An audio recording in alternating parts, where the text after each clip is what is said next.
Hi, I'm Carrie Rollwagon, host of The Localist. What you're about to hear is a live recording from one of our Localist Lab events. This is when we bring in experts to talk about practical insights on marketing for small businesses. This session was recorded in front of a live audience, so you may hear some room noise and some shuffling around during the Q&A, but hopefully that just makes you feel more like you were actually there. For more background on the speaker or to view slides from the event, check out our show notes, or you can also grab a ticket there to our next event. I hope you enjoy this conversation. For being here, my name is Carrie Rollwagon. I'm the author of the Localist book and host of the Localist podcast. So on the Localist podcast, I interview small business owners, mostly from around Birmingham, some from around Alabama, about their experience. So we get into how do you run your business, what's gone wrong, how did you fix it, all of that fun stuff. So please find The Localist wherever you listen to podcasts, or we're also on YouTube. But Localist Lab is really kind of like the live version of the podcast. But at the lab events, we bring in experts to deep dive into topics that we know are on the minds of small businesses. So that's what we're going to do today. We also do that sometimes on the podcast. Like in the episode from this week, I had Luke Ritchie, who's here today, who's with Uptick Marketing, and we really did a deep dive into email marketing because so many of our clients are like, well, nobody opens emails, and we have the data, and we're like, but they do.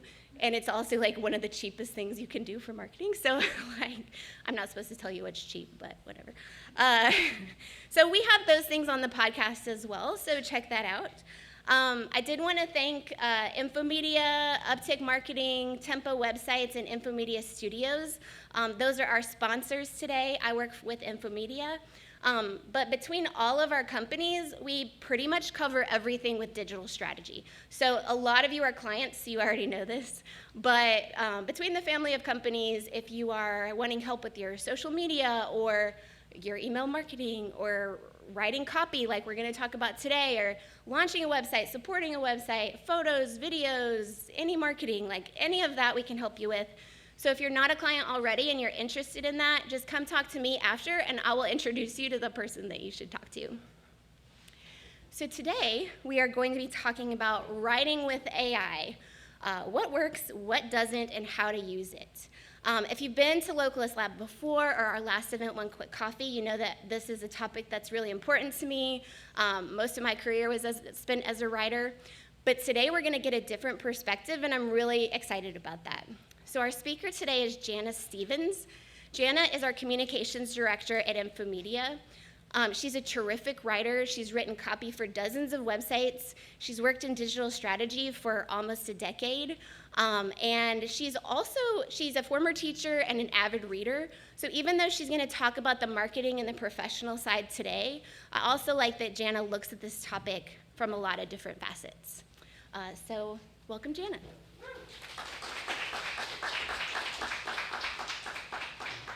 Hello. Okay, so buckle up. I'm going to air my grievances today. No, I'm just kidding, but I was really excited when I was asked to give this talk because I do have a lot of thoughts on the subject. So I went to undergrad and grad school for writing studies, and I have spent years learning and honing grammar and voice and style and structure. I was using M-dashes before most people knew what they were, because a lot of people know what they are now, thanks to AI. And I've been writing website and marketing copy for the better part of my career. And like Carrie said, prior to that, for a year, I taught middle school until they drove me away, and I have never returned to teaching. So these days, I've actually found myself second-guessing a lot of my writing, because writing with correct grammar, correct punctuation, means that I might look like a robot. Those of us who have made writing our careers have spent years learning how to write well, and now it almost seems like writing well is a little bit suspicious. So that is a little bit offensive to me, but also I think that it's pretty interesting. And what also is interesting is that I don't think I'm alone. I think there's a new mental checklist that's crept into the writing process for a lot of us who are writers. If you're thinking about using an M-dash, maybe change it to a semicolon instead. If you want to use a good vocabulary, like, oh, that might make your writing look a little too polished, maybe dial it back some. So writers seem to be editing out the things that make writing good because now AI is giving us clean writing that sounds good enough. Now, writing has always been how I figure out what I think. I journal problems, I write essays about the real world and humans being human. AI writing tools are offering to skip that thinking step. Writing can be a pretty vulnerable practice, making decisions can be uncomfortable, and having a point of view can be risky. AI reduces this, so it's not just saving time, but it is saving discomfort. And so today I want to dig into writing with AI. We're going to talk about where it can help you, we're going to talk about where it might cost you, and then how to use it without losing your voice. So the question is not whether we're going to use AI. Yes, we are. It's here. It's not going to go away. The question is whether we are still doing the thinking. So let's talk a little bit about where AI can help us. It may be weird to hear a writer say that AI does have a place in our processes, but it earns some credit. One of the biggest wins for me is that AI can help beat blank page paralysis. So we know that first drafts can be painful, and getting something down that you can react to is genuinely useful. There have been many occasions where I have used the voice-to-text feature in Claude to brain dump what I'm trying to say, what I want to accomplish, and it gives me a starting point, and then I can kind of go from there. And AI is also really good at structured writing. So think about things like job descriptions, press releases, cover letters, meeting recaps, those kinds of things that are very formulaic. If you give AI a format and facts, then it can organize them for you. Some other uses, repurposing content. So if you have a long blog post and you want to turn it into something like captions for social media, or maybe you have a slide deck and you want to turn the information there into an email, AI can help. So for a lot of people, this is just tedious work that AI can help get off their plates. Editing and tightening is also a very good use for AI. So sometimes I will drop in a block of copy and say, make this shorter. You could also prompt it to say, what information am I burying? And it can be a pretty good outside perspective when you're too close to your own words. Now, do I recommend still having a human review your writing if possible? Yes, but all of us are busy, and so something is better than nothing. Grammar and quality checks is also another good use for AI. It's one of my favorites. It's a fast and just pretty reliable way to have another party review your writing before you send it off to who it needs to be sent to. I am the type of person who, when it comes to writing emails, especially internal emails about subjects that I'm not really stoked about, it actually can be a very good tool, AI, to write internal emails. So if you have something sitting in your drafts, you just can't figure out how you want to tackle it, you can drop your ideas into AI and get a starting point. Now, you are still going to have to heavily edit because we can all tell when an email has been written by AI and it comes to us, but it is nice just to give you, again, a starting point, an outside perspective. Document summarization is my current favorite use of AI, or one of my main uses too. You can hand AI a document. You can even paste in a URL of a website. You can look at a long article, paste it in, and you can ask AI to summarize the key points from those items. It can pull out what's relevant to you and your role. It can flag what's paying attention to, and that does save a significant amount of time. Now, do I let AI just read all my documents without looking at them myself? No, but it identifies areas of the document that I know I'm going to need to dig into a little bit more. Research and analysis is also a great way that AI can help. So I actually have a workflow set up in Claude that I recently built, and it pulls in the latest news across industry topics. So for me, that's web development, that's design, that's content, SEO, and it summarizes what's worth knowing. So it's surfacing things that I might want to either post about or write about on behalf of Infomedia. And then I also have a workflow set up that pulls writing news and marketing news that I can use for my own LinkedIn content if I want. So the output here is never a finished post. It is a starting point. It's a curated list of here's what's happening in your industry this week. Here's what to maybe focus on. So I am still deciding what I want to write, what angle to take, how to say it, but the research grunt work is something that AI can handle really well. And this is something that you can set up for your own industry too. So pick your topics, point AI in the right direction, and let it do that weekly scan or whatever cadence you want so that you don't have to. And then brainstorming. AI is good at giving you ideas, maybe not always the best ideas, but you can give it a prompt. Maybe you drop in an email and you say, what subject line would be good for this? Now, if you ask AI for 10 options, most likely 7 or 8 of those are gonna be pretty bad, like very bad. But maybe a couple will be worth riffing on, but I have never actually found just a subject line or something like that that is perfect on its own. But I want y'all to think about AI kind of like a microwave. It is a real tool. It does real things. But would you use a microwave to bake a birthday cake for someone you really care about? I hope not. AI works best as a starting point, not a finisher. All right, now let's get into my favorite part, where AI falls short. So AI output is intentionally average. And we know that average in this digital world is really not going to cut it anymore. So AI is trained to be agreeable. It produces things that are meant to offend no one and resonate with everyone. But if you think about it, that is the very definition of forgettable. AI's output is technically correct. It's also very emotionally beige. It completes the task, and it doesn't really do more than that. So at a previous Localist Lab, Pam gave a really good talk about AEO, answer engine optimization, and how average content is just probably not going to get you seen. Remember that average means forgettable. I also, as a side note here, want to remind you that AI wants to be helpful, and people usually confuse this helpfulness with accuracy. So imagine I send over some copy that I've written for you to review. Maybe it's your website's about page. You then paste it into ChatGPT and you ask, how can this be improved? So AI is going to suggest improvements because you asked it to.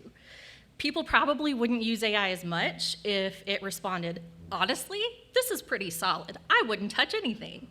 So AI is going to do what it was trained to do, generate possibilities, but possibilities are not the same thing as problems. AI also does not know which choices that a copywriter made that were very intentional. So maybe a headline is only a few words long because it's going to go in a website banner and you just don't have room for a ton of copy. Maybe a sentence is short because the brand voice is a little bit blunt. So AI sees text, it does not see the intention behind it, and so it improves things that just may not need improvement. AI flattens your voice. If your brand has any kind of edge, AI is going to sand it down. It cannot hold the tension that makes a voice interesting. And again, that average output means that whatever you're having AI try and produce, it is going to be generic. So I want to show y'all an example of this. This is Rupert. He is my cat, and I recently wrote an essay about him. I also created a piece with AI. So I want to show you both options here.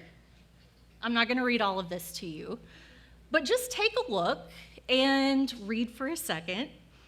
Which one sounds like it was actually written by someone who loves this cat? AI has taken out, if you look at option B and say that was written by AI, that's very true. So it's taken out all of the things here that I've written that make this cat special. It doesn't mention his powdered donut lips. It does not mention the name of his tail. So AI removes the things. Yes, his tail has a name, it's Andrew. AI is gonna remove the things a lot of times that your readers are gonna connect with most. This is not inherently bad, but it's boring as heck. And I think that our subjects need a little bit more attention and care. AI also does not know your audience. So AI is going to write for a hypothetical reader. It doesn't matter if you tell AI who that audience is, it is still not as good as the knowledge that you have about your audience. AI also, I know this is surprising, it can't read your mind yet. You have been in your industry for years. You have a real point of view. You know your client success stories, and you have so much context. Even if you're very good at prompting AI, all of this context is not going to come through in the result that you're given. And maybe AI does ask you some follow-up questions to make its responses better, but that's still not the same thing as being interviewed by a copywriter who knows which questions to actually ask. So a question that I've gotten a lot is, can I not just upload my brand guide and my messaging guide? Like, shouldn't that be enough? And yes, you can. I've done it. You can give context to pretty much any AI writing tool out there. And in my experience, you may spend time writing a detailed prompt. Maybe you have attached your brand in your messaging guide. You specify your tone and audience. You tell the tool which words to avoid. And AI is still going to come back with something that's close-ish, but it's never exactly right. So this is why AI doesn't actually understand your brand the way that you do. It pattern matches against it. It can follow instructions, but it can't internalize the feeling of a brand the way a human can. It doesn't know why certain choices were made. It doesn't know your history. It doesn't know that maybe last year your company deliberately moved away from saying something a certain way. It doesn't know that maybe your CEO, Jason, hates a certain phrase or two. And so it doesn't have any of that context. And again, there are also limits here. The more information that you stuff into a prompt with AI, the more AI starts to weigh and average all of that information together. And so you're going to get something back that technically checks all the boxes, but still somehow misses the point. And then there's also the iteration loop. AI is never going to nail your brand voice in one prompt. You may reprompt it 5 times, and then it turns into 10 times, and then at some point you think, wouldn't it just be easy to write this myself? Yes. So even if you upload a brand or a messaging guide, you're not going to get on-brand copy instantly. You may get a decent first attempt, and then you spend the next hour actually making it sound like your brand. Sameness is a problem that's actually getting worse as well. And so when everyone is using similar tools with similar prompts, the output is going to start to sound more and more the same. You're going to be generic, and then you're not going to be remembered. So how do we use AI without losing our voice? We still can use it, but here's how to do it without your voice completely disappearing. This is an old phrase you may have heard before, garbage in, garbage out. A lot of people have latched on to AI thinking it's going to be a good shortcut, and in a lot of ways it is. Getting good output, though, requires a good prompt, and writing a good prompt actually is its own skill in itself. It takes thought, it takes intention, and if I am being honest, it also takes a decent amount of writing ability. So here is the difference in practice. Maybe someone types, write 2 paragraphs for my lawn care business's service page about lawn pest control. So I'm not going to read all of this to you. The result, on first glance, it does look good. It's grammatically correct. It is structured well. But it's so generic. So we didn't even specify where this business is. It mentions bugs in the first paragraph, and those bugs may not even be in the area that you are in. Now, maybe we go a little bit deeper. Someone writes a prompt. You are a copywriter specializing in creating compelling website copy. Your client is a lawn care company in Birmingham, Alabama, whose competitors are Mighty Green Lawn Care and Weed Man. Write 2 paragraphs of copy for the lawn pest control service page. Include headers and subheads where appropriate. This copy should be engaging enough to convince someone to choose this company for lawn services, while also structured for AEO. Avoid jargon, avoid M-dashes, and use a warm professional tone. So that prompt was kind of a beast to write, but it also is giving me a result that is much closer to what I'm trying to do. Still mentions bugs. I don't know if those are the same bugs, but at least now maybe we know. We still probably should research if those bugs are actually in the Birmingham area, but this is giving us something that's a little bit closer. So stronger prompts give you better results, but this is still not quite there. So you're still going to have some work to do. Prompt with personality. So most people will type in a prompt kind of like they type in a Google search. Welcome email for new customers, for example. And technically that works. You're gonna get a welcome email. It's gonna have a greeting. It's gonna have a thank you. It's gonna have some kind of signature. But it's gonna be impersonal and it's gonna be forgettable. So again, AI does not have context. It does not know if you're writing that email for the customer of a lawn care company, of a bakery, of a software platform. So when it doesn't know, it's gonna fill in the blanks with the safest possible assumptions. So we have write a welcome email for new customers. Let's prompt that better. So we want to write an email for busy homeowners who don't have time to think about lawn care. The goal is relief, like one more thing just got crossed off their list. The tone should be warm, but not overly enthusiastic. So notice what's happening here. We're not just describing the task that we want AI to take. We are describing the emotion, we're describing the audience, and we're describing the purpose of this email.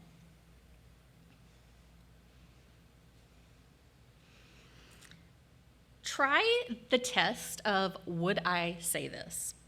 Before you use AI-generated copy, read it out loud and ask yourself, is this something that I would say, or is this something that my business would actually say? If the answer is no, you need to rewrite it. So I gave it a little prompt here. I said, give me a LinkedIn post that talks about writing with AI. Maybe give it a brand voice that has an edge. And it gives me this. This is not inherently bad, but I'm not ever gonna say, let's be real, AI is here to stay. I'm also never gonna say, the future isn't AI versus humans, it's AI and humans working together for good.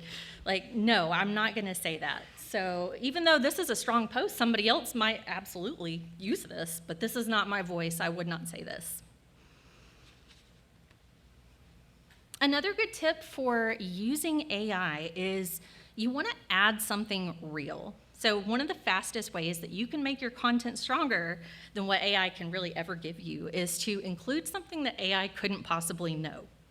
So maybe it's a client story, maybe it's a conversation you had with a coworker last week, maybe it's a mistake you've made in your career, an observation, or just some kind of weird detail. So an AI example, strong customer service builds trust. Yeah, okay, we all know that. But here's the more human example. Last month, the customer emailed us at 10:47 p.m. because their site was down. We had someone respond and take care of it before midnight. This actually didn't happen. But the human example resonates so much better. And it just adds something, again, that AI just can't capture. Another tip that I like to recommend is deleting the first paragraph. So AI is typically going to spend that first paragraph warming up. And that's not necessarily bad. When we learn to write in school, we are told that our introduction needs to set up the entire piece. But the copy that we're writing for our jobs doesn't really need an intro like that most of the time. So try deleting the first paragraph and see if the piece gets better. So here we have a welcome email to this lawn care business. Thank you for choosing Green Valley Lawn Care. We're excited, blah, blah, blah. The second paragraph, though, is really when the content that people actually want to know begins. Your lawn care program is officially underway. We'll handle all of this for you. You can spend less time worrying and more time enjoying your home. So that first paragraph, that can just go all together.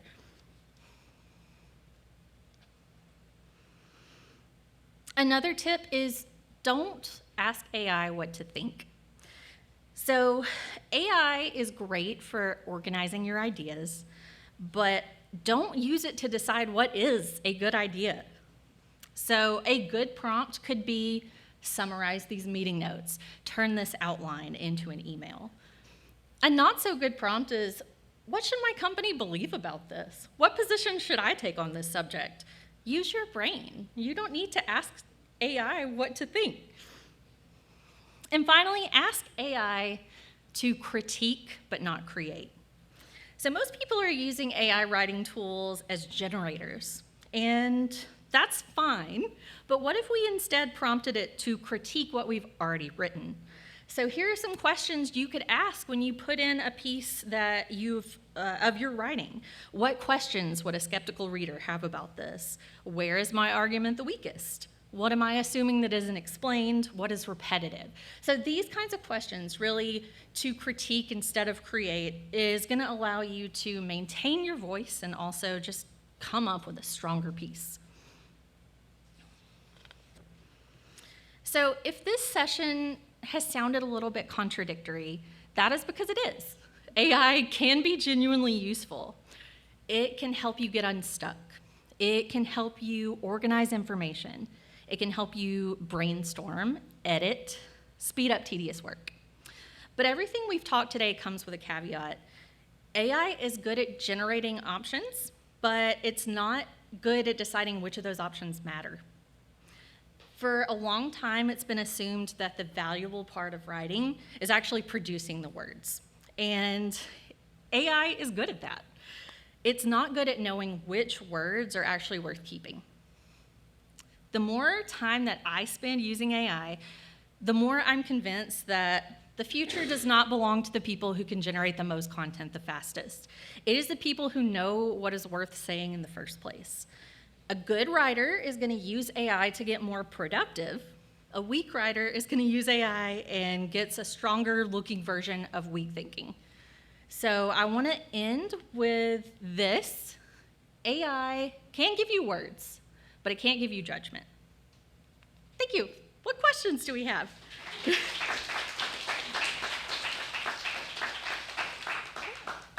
I'm going to come up too because Janna and I work together a lot. We both are writers and both use AI.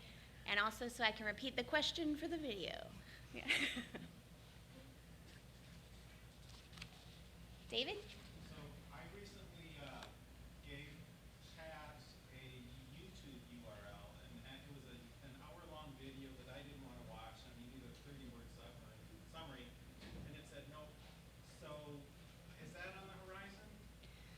You can already do that, but not necessarily. Okay, sometimes you can do that just through AI. Sometimes you can't. It kind of depends on the AI. I've done exactly the same thing. Just repeating the question. Oh, yeah. Janna's going to repeat the question. So the question is, if you were to paste a YouTube URL into AI and ask it to summarize the video, it's not really able to do that, and is that something that is on the horizon? What you would want to do is make a transcript first, and then load the transcript into AI, and then say summarize this transcript. So you can there are a bunch of transcriptions apps that will do that. There are also some free ones if you Google like free YouTube transcription that you can just plug the URL in and it'll like give you a transcription. So that's what I've done in the past where I'm like, I can't do that. There are a million tools out there, but you could, I don't know, does anybody use notebook.lm? It can't go from a YouTube video, right? You would have to still do the transcription and do that, like take the transcription. Yeah, YouTube has it, and YouTube started to do a beta where in some shows but we can actually ask it in the video. So what we're saying is YouTube will summarize it for you, so you can do it native to YouTube. Now, if you have, I have built some agents in Claude that I want you to summarize, it knows more about, what I actually want to pull out. In that case, I would transcribe it and then upload the transcript and kind of run that skill. Does that make sense? Yeah. I've used Gemini to do it. It does work with Gemini. I Claude it doesn't, so I think you might consider doing that. David says it works in Gemini, and so I think that's accurate. Another thing I've found is that sometimes AI can be, I don't know if it's called buggy or not, but it will tell me, sometimes my Claude says well, I can't access that Google Drive file. And I'm like, I think you can, I've connected it. And it's like, oh yeah, okay. So sometimes it is trying it again. It's a teenager. Yeah. Yes. I mean, yeah. Well, it's a teenager. It is in a lot of ways it can be like an inexperienced intern, especially when you're trying to get very specific results. you do kind of have to consistently teach it. Here's an example from this morning that isn't about writing, but I think it applies. I have like a weekly recap or a daily recap that says this is what's coming up. And AI said, Jason canceled your lunch meeting, so you have from 11:30 to 1 open. And I was like, I'm pretty sure I have something on my calendar from noon to 1, so I don't have that open. And it said like, oh yeah, you're right. But then I'm teaching that recap. If you see somebody cancel a meeting, don't just tell me you're open, check the calendar again. So writing is the same way. If you're saying like, I want this to work this way, you kind of do have to work with it. And I feel like agents are more helpful with that than just like a chat platform. Thanks, Janna. Yes. You kind of talked about this at the beginning, but how do you handle people who see M dashes as like a red flag that you use AI as a writer who believes in the power of M dash? So the question is, how do you handle using M dashes or not using M dashes when they can be actually a powerful tool for a writer? So we could probably each answer this. Yeah. So part of because my sister actually, she saw something that I had written and she was like, did you use AI for this? And I was like, no, I've been using M dashes for a long time. So I try not, now that it is more prevalent, I actually try to go into my writing to see where maybe I don't have to use one. I leaned on them a little bit more heavily before AI. But I always tell people, because I have had a freelance client ask me too, well, do we need this M dash? Does this look more like AI? I mean, chances are people might think that, but I also think that there are other tells with AI writing that are even a little bit stronger or like more prevalent than M dashes, such as the not this, but that, or the word honestly, or the word quietly. That is a huge one now. So look for other tells. That's what I tell people. You might have some other ideas.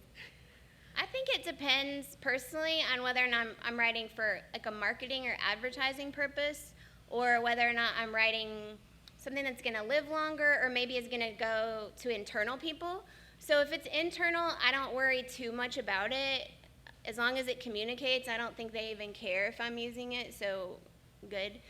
I do think in marketing and ads right now, personally, I do really try not to use it. That includes also my social media, because I'm trying to connect with people, and if it turns anybody off, then I've lost them. But personally, I was a big semicolon girl. It's probably like the most defining characteristic.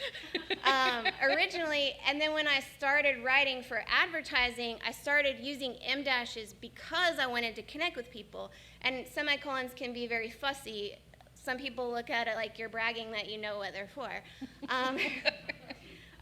So I switched to M dashes not because I thought it was the best writing, but because I wanted to communicate quickly with people because they feel more casual. So to me, switching from the M dash to a colon or restructuring the sentence, doing two sentences, or I don't often do the semicolon because, again, like it can look fussy, but to me that's almost like it's evolving language, and so I think in ad and marketing writing, that is a little bit different. It is amazing that we live in a world where we can talk about M dashes, though. So. Yeah. Michael?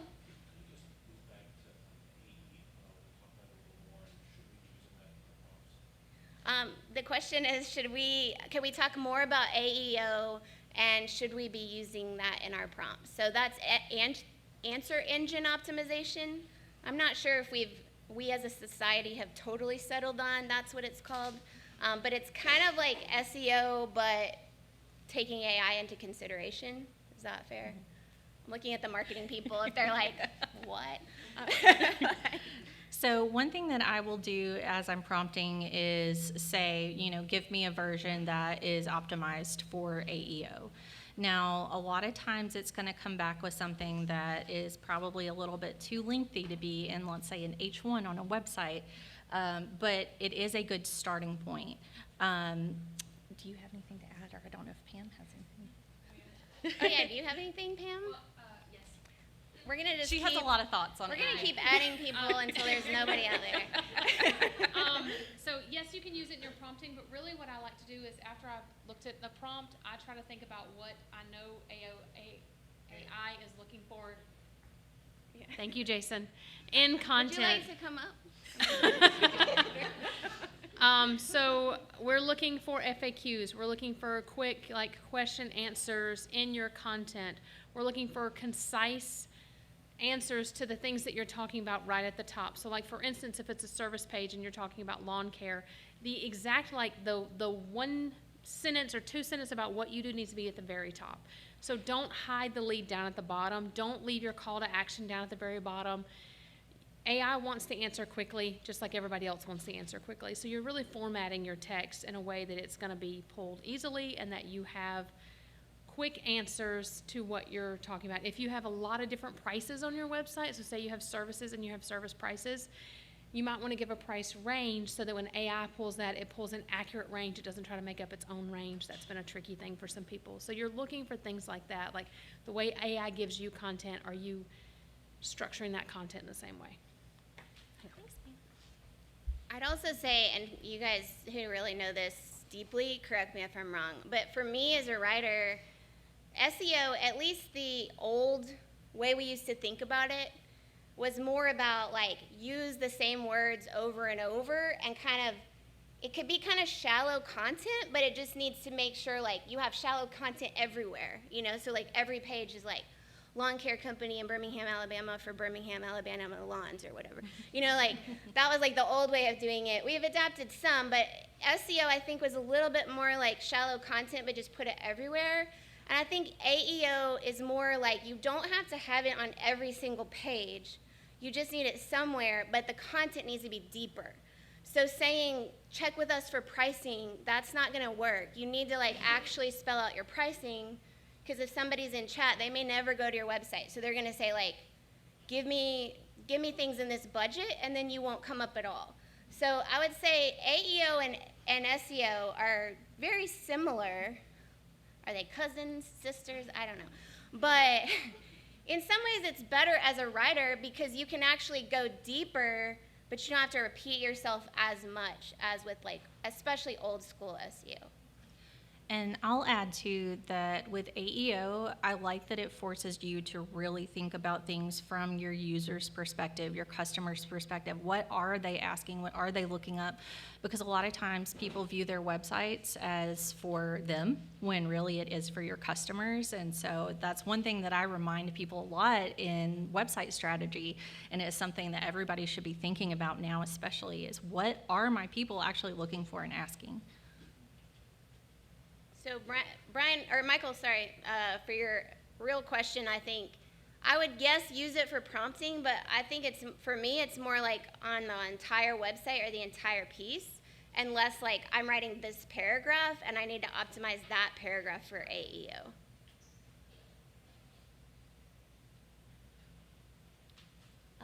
Luke? Yeah. Oh, sorry. I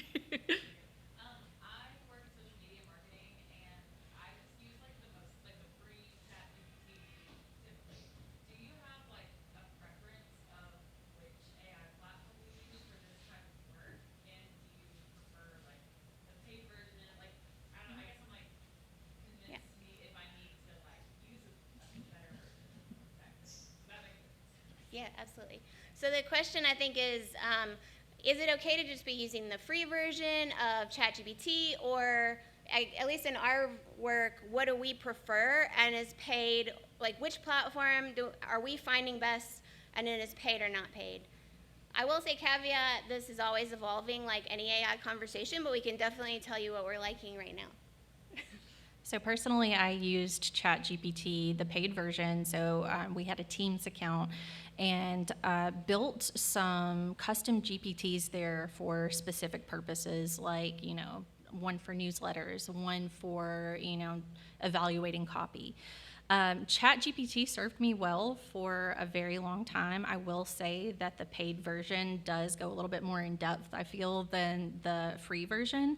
Currently, though, a lot of us at Infomedia are using Claude, and that it's something that I began testing out kind of concurrently when I was using paid ChatGPT, and found that a lot of times, like, the Claude responses were just a little bit more, I don't know if well thought out is the right word because robots can't think, but they were just a little bit more in depth. And so I know that a lot of people also have had success with Gemini. I personally haven't used that one, but I would say to get a little bit of a better result, paid is good, but I don't necessarily think it's necessary. It just depends on the budget that you have too for tools like that.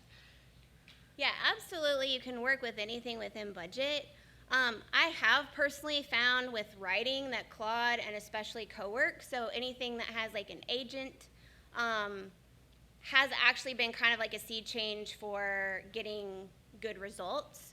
Because a lot of those things that Jan is talking about earlier on, it doesn't know what to look for or it doesn't know your brand voice.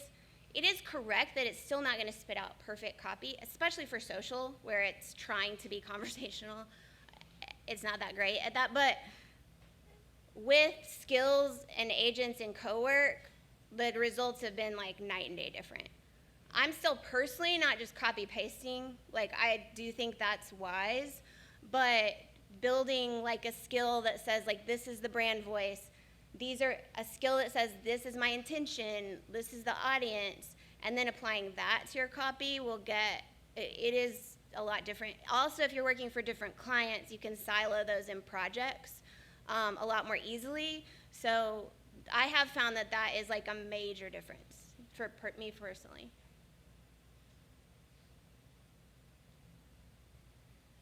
Luke? Oh, yeah. In the mix of developing or building a website for your clients, how important are the words? And is there data to back that up? Thank you for the setup. Luke says, when you're building a website, how important are the words? And is there data to back that up? Do you want to? I'll let you. I feel like you. Well, you want to go first? We have a lot of thoughts, I think. Yes. I mean, largely, this is not entirely true anymore with the way that AI can obviously see data from photos and videos, but it still sees the data from words more easily than anything else. So words are your website in a lot of ways. Like when you're in front of a client or an audience or whoever's using a user of your website, they're seeing the whole package. Like, so you definitely need great design, you need a great video, you need it to have good user experience, you need it to be engaging. But like we said, a lot of times people are just interacting with your brand through the information that Google has or that Perplexity has or Claude or GPT or anything like that. And primarily, the easiest way for any of those platforms to get information about your company is through words. So if you want this to be effective, like, they're very important. And there's data to back that up, but I don't have it on hand. Words are still, I think, the biggest part of wayfinding on a website and directing you on where to go next. And I also, you can have a beautiful website with beautiful video and beautiful images, but if there are no words telling the site visitor about your brand or, in-depth things that they might be looking for, then the website is basically going to be useless to them, and it may even affect how your brand is viewed. So, I mean, we are the people who tell you words are important, but I also think they genuinely are. And you can see that you can look at your own analytics to see the data and see like which pages are performing. You can look for yourself in AI search and see if you're coming up. If you're not, it's probably because the words you want to come up for are just not represented on your site.